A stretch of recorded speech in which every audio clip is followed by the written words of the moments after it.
Rapsodi hidupku sempurna dengan Rapsodi.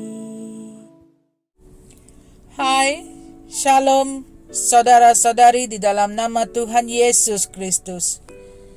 Terpujilah Tuhan Allah semesta alam, Tuhan Maha Agung, Tuhan Maha mengetahui segalanya. Bertemu lagi kita dalam Rhapsody of Realities TNI Malaysia. Tajuk perkongsian kita pada hari ini iaitu janjinya telah digenapi.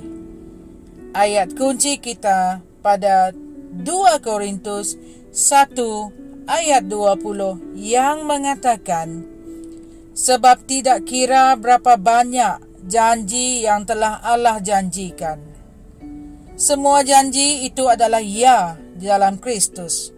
Oleh itu, melalui Dia kita mengucapkan amin untuk kemuliaan Allah. Terpujilah Tuhan. Allah tidak pernah membuat janji yang Dia perlu tunaikan di kemudian hari, sebab janji telah digenapi dalam Kristus. Sebab Kristus adalah ya bagi semua janji Allah. Itulah sebabnya oleh Dia kita mengatakan amin untuk kemuliaan Allah. 2 Korintus 1 ayat 20. Oleh itu, jika Tuhan memberitahu kamu sesuatu yang kedengaran seperti janji, ketahuilah bahwa Dia sudah pun memenuhi janji itu. Biar saya terangkan kepada kamu dengan cara ini. Bayangkan, Dia meletakkan $10,000 dalam akaun pribadimu. Kemudian, Dia menghubungi kamu melalui telefon dan berkata, "Hai anakku, aku akan memberikan kamu $10,000 jika kamu melakukan XYZ." Dia membuat janji itu kerana Dia sudah memasukkan duit itu ke dalam akaunmu. Hal ini mudah difahami apabila kamu menyedari bahawa Tuhan tidak mempunyai masa depan. Dia hidup dalam kekekalan. Mazmur 90 ayat 2 berkata, "Sebelum gunung-gunung dilahirkan dan bumi dan dunia diperanakkan, dari selama-lamanya sampai selama-lamanya Engkau adalah Allah." Masa depan bagi manusia adalah sejarah bagi Tuhan. Maka kamu boleh mengerti dengan lebih jelas tentang kesimpulan Paulus yang indah dalam Ibrani 4 ayat 3 yang mengatakan bahawa semua pekerjaan itu sudah selesai sejak dunia dijadikan. Dalam erti kata lain, sebelum bumi diciptakan, Tuhan telah menyelesaikan segala pekerjaannya. Sebelum kamu datang ke tempat kejadian, sebelum ibu bapamu pernah berhasrat untuk berkahwin, Tuhan telah mengenali kamu dan menyelesaikan segala sesuatu tentang kamu. Fikirkanlah, kita sudah pun berada di dalam Julai, tetapi sebelum kita tahu bahawa tahun 2023 adalah tahun gereja yang prolific, Tuhan telah menyediakan segala-galanya untuk menjadikannya nyata. Apa yang kamu perlu lakukan bukanlah untuk meminta Tuhan menjadikan kamu prolific. Tidak, kamu hanya perlu berjalan dalam kasih karunia firman itu. Haleluya. Dengan kasih karunia itu, tawanlah komunitimu, rampaslah bandarmu, dan kuasailah negaramu untuk Kristus. Banjirilah segala tempat dengan Injil Kristus.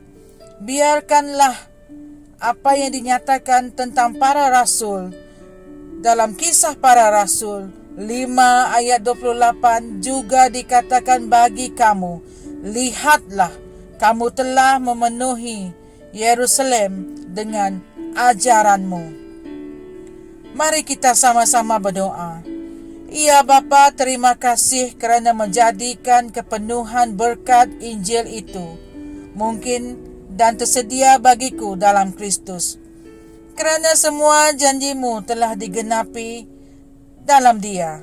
Sekarang, aku berjalan dalam terang kemakmuranku, kemenanganku, kejayaanku, sukacitaku, kedamaianku dan semua berkat kerajaan, kerana kini segala sesuatu adalah milikku. Puji Tuhan. Sebelum kita mengakhiri perkongsian kita boleh baca dalam 2 Petrus 1 ayat 3 hingga 4 dan 1 Korintus 3 ayat 21 hingga 22. Tuhan memberkati. Kami percaya saudara-saudari semua telah diberkati dengan perkongsian firman dari Rhapsody Reality.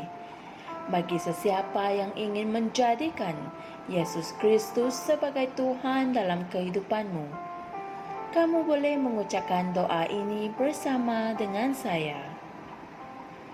Ya Tuhan Allah, aku mempercayai Yesus Kristus, Anak Allah yang hidup dengan sepenuh hatiku. Aku percaya Dia telah mati untukku dan Allah telah membangkitkan Dia dari kematian. Aku percaya Dia hidup hari ini. Aku mengaku dengan mulutku bahawa Yesus Kristus adalah Tuhan dalam hidupku mulai dari hari ini. Melalui Dia dan di dalam nama-Nya, aku mempunyai kehidupan yang kekal. Aku telah dilahirkan semula. Terima kasih Allah kerana menyelamatkan jiwaku. Aku sekarang adalah anak Allah. Haleluya. Tanya, sekarang kamu telah menjadi anak Allah. Untuk apa-apa sebarang pertanyaan atau untuk mendapatkan lebih banyak maklumat mengenai bagaimana untuk bertumbuh sebagai seorang Kristian, anda semua boleh hantar mesej di akaun Facebook kami atau email kami di tni.msia@gmail.com. Sekali lagi, tni.msia@gmail.com. Tuhan berkati anda semua.